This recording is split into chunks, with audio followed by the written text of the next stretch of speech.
अस्सलाम वालेकुम स्टूडेंट्स जी, welcome back. तो स्टार्ट करते हैं। आज हम लोग इंशाल्लाह ताला अपना क्वेश्चन नंबर 15 से जो है ना हम लोग इंशाल्लाह ऑनवर्ड जो है आगे स्टार्ट करेंगे। तो अगर आप लोगों ने चैनल को सब्सक्राइब नहीं किया तो काइंडली इसको ज़रूर जो है ना आप लोग सब्सक्राइब कर दें, और बाकी वीडियोस जो है ना आपको प्लेलिस्ट में इंशाल्लाह मिल जाएंगी।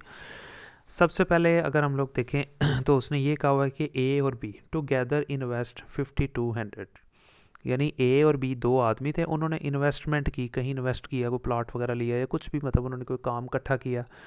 5200 रुपये दोनों ने इन्वेस्ट किए एक बिज़नेस में।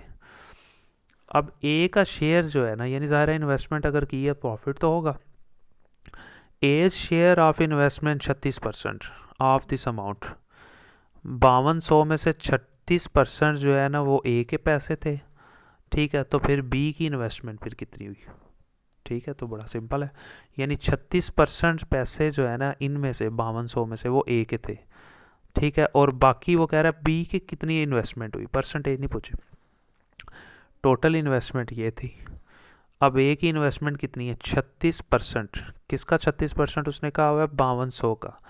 तो पहले हम ये तो उसने यानी अमाउंट नहीं थी दी हुई, हमने उसने सिर्फ परसेंटेज बताया हुआ था कि 36% जो है ना 5200 का अगर हम लोग लेंगे ना, तो जो अमाउंट आएगी ना वो हमारी इन्वेस्टमेंट होगी ए की।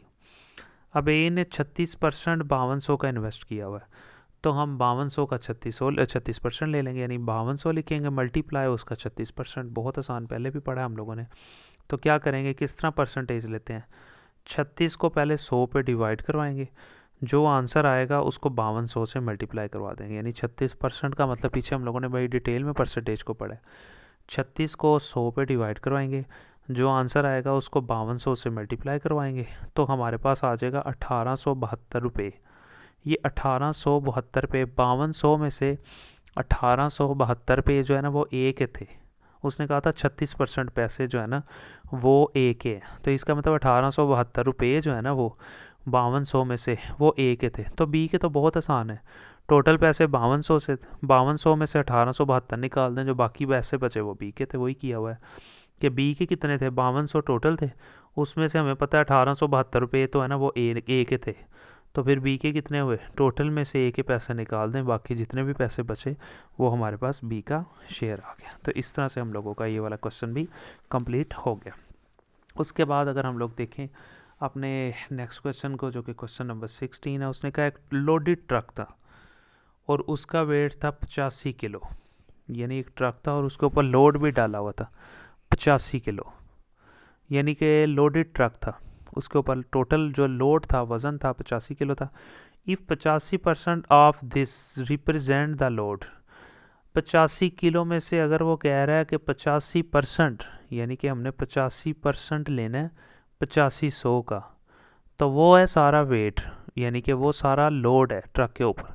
तो बाकी जो अमाउंट बचेगी 15% वो उसका ट्रक का अपना वज़न होगा। तो वो कहता है वो कितना होगा। पहले क्वेश्चन को समझ लें, एक्चुअली स्टूडेंट्स को ना क्वेश्चन नहीं समझ आते अच्छे से, इसलिए वो एग्जाम में क्वेश्चन गलत कर आते हैं। उसने कहा एक ट्रक था, उसका लोड था 85 किलो, ट्रक का अपना भी वज़न अंदर ही है, ट्रक के ऊपर जो सामान था उसका भी अंदर ही है वज़न। तो वो कह रहा है कि जो सामान था ना वो 85% था इसका, 8500 तो ट्रक और सामान दोनों का वज़न था। तो अगर 8500 का 85% हम लोग ले लेते हैं, फॉर एग्ज़ाम्पल यहाँ पे वो बात कर रहा है, तो फिर पीछे ट्रक का कितना बचा लोड? तो टोटल वेट ट्रक का था 8500। तो पहले लोगेज वेट का मतलब होता है सामान का जो है ना वेट, वो कितना था? 85%। किसका 85%? 8500 का। 8500 लिखा, मल्टीप्लाई 85%। अब परसेंट कैसे लेते हैं? 85 को 100 पे डिवाइड करवाएंगे पहले, जो आंसर आएगा उसको 8500 से मल्टीप्लाई करवाएंगे, ये आंसर आ जाएगा 7225 किलो। ये 7225 किलो वेट है सामान का, लोगेज कहते हैं जिसे, लोगेज। ठीक है, सामान का वज़न था 7225 किलो। ये उसने बोला हुआ था कि यार अगर 8500 किलो वेट है तो उसमें से, ठीक है, उसने कहा था 85% वेट जो है ना सामान का है, सिर्फ उसने परसेंट बताया हुआ था कि इतने परसेंट वेट सामान का, ये नहीं था कहा कि इतने किलो सामान है। तो हमने वो किलो निकाल लिए कि टोटल 8500 किलो वेट था, उसमें से 7225 जो है सामान का वेट था, तो ट्रक का कितना हुआ?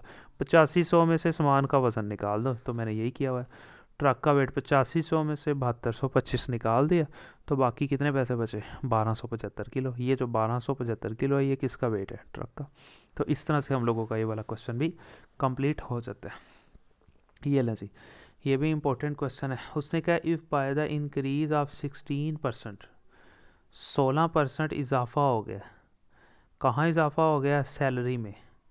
किसकी सैलरी में? गवर्नमेंट एम्प्लॉय के, गवर्नमेंट का एक मुलाजम था, उसकी सैलरी में 16% इजाफा हुआ। सैलरी कितनी थी ये नहीं पता, लेकिन अगर इजाफा हो जाता है उसकी सैलरी में 16%, तो हमारे पास कितने पैसे बन जाएंगे? 3248 रुपीज़। तो उसकी सैलरी कितनी थी? यानी उसने क्वेश्चन बड़ा घुमा फिरा के पूछा है। उसने कहा एक आदमी था, पता नहीं उसकी कितनी पे थी, बहरहाल उसकी पे में 16% का इजाफा हो गया। जब इजाफा हुआ तो पैसे बन गए 3248। अब वो आपसे पूछ रहे तो फिर उसकी पे कितनी थी जिसमें 16% हमने जमा किए? तो देखें जी, पहले प्रेजेंट सैलरी उसकी इतनी है अब जो है, तो इंक्रीज से पहले उसकी सैलरी वो नहीं हमें पता, मैंने एक्स लिख दिया, एक्स रुपीज़, पता नहीं कितनी थी, फ़र्ज कर लिया। कितना इजाफा हुआ है सैलरी में? 16% इजाफा हुआ है। 16% किसका लेना है?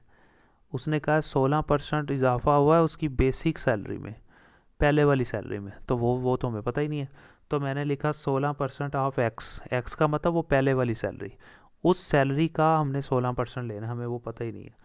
लें जी, अब यहाँ पे देखें, ये चीज़ उसने ऊपर कही हुई थी, उसने कहा था बेसिक सैलरी वो एक्स थी, प्लस 16% इजाफा हुआ है एक्स में, यानी एक्स का 16% जब लिया, पहले बेसिक सैलरी थी एक तो वो थी, उसमें 16% का इजाफा हुआ, तो हमारे पास पैसे बने 3248 रुपये। ये ऊपर उसने बात की है। तो एक्स वैसे लिखा, 16% लिया एक्स का, तो जब 16% लिया एक्स का, फिर वही चीज़ 16 को 100 पे डिवाइड, परसेंट को तभी ख़त्म करेंगे ना, 16 को लिख के परसेंट को ख़त्म करना है तो 16 को 100 से डिवाइड करवाएंगे, वो आ गया 0.16, एक्स वैसे साथ आ जाएगा, बाद में सामने ये अमाउंट आ जाएगी। अब ये एक एक्स है और ये 0.16 एक्स, ये भी एक्स है ये भी एक्स है, दोनों एक्स जमा हो जाएंगे। एक एक्स में ये जब 0.16 एक्स जमा होगा तो ये हो जाएगा 1.16 एक्स, दोनों जमा हो जाएंगे, तो ये अमाउंट आ जाएगी। ठीक है, दोनों ये जमा हो जाएंगे। अब हमने एक्स फाइंड करना है, तो आप देख सकते हैं सिंपल कि ये जो एक्स है ये वाला, ये इधर ही रहेगा, और ये 1.16 जो है ना इधर मल्टीप्लाई हो रहा है, इस अमाउंट को उठा के इसके नीचे डिवाइड करवा देंगे, ये अमाउंट जो है ना इधर आके डिवाइड होगी। इन्हें कटिंग करवा दी है, यानी कि कैलकुलेटर पे डिवाइड करवाया, तो 2800 रुपये हमारे पास आ जाएगी। यानी इसका मतलब है कि पहले हम लोगों के पास उसकी जो बेसिक सैलरी थी वो थी 2800 रुपये, तो 2800 के अंदर उसने कितना इजाफा किया? 16%। जब 2800 का 16% हम लोगों ने लिया ना, तो सैलरी कितनी होगी यहाँ पे? 3248 रुपये। तो ये उसने यहाँ पे आप लोगों के सामने जो है ना बात की हुई है, जो कि आई होप कि आपको अच्छे तरीके से समझ आ गई होगी। लें जी, मिलते हैं इंशाल्लाह ताला नेक्स्ट वीडियो में। तब तक अगर आपने चैनल को सब्सक्राइब नहीं किया, चैनल को ज़रूर सब्सक्राइब करें, और प्लेलिस्ट के अंदर बाकी वीडियोस आपको मिल जाएंगी। Thank you so much.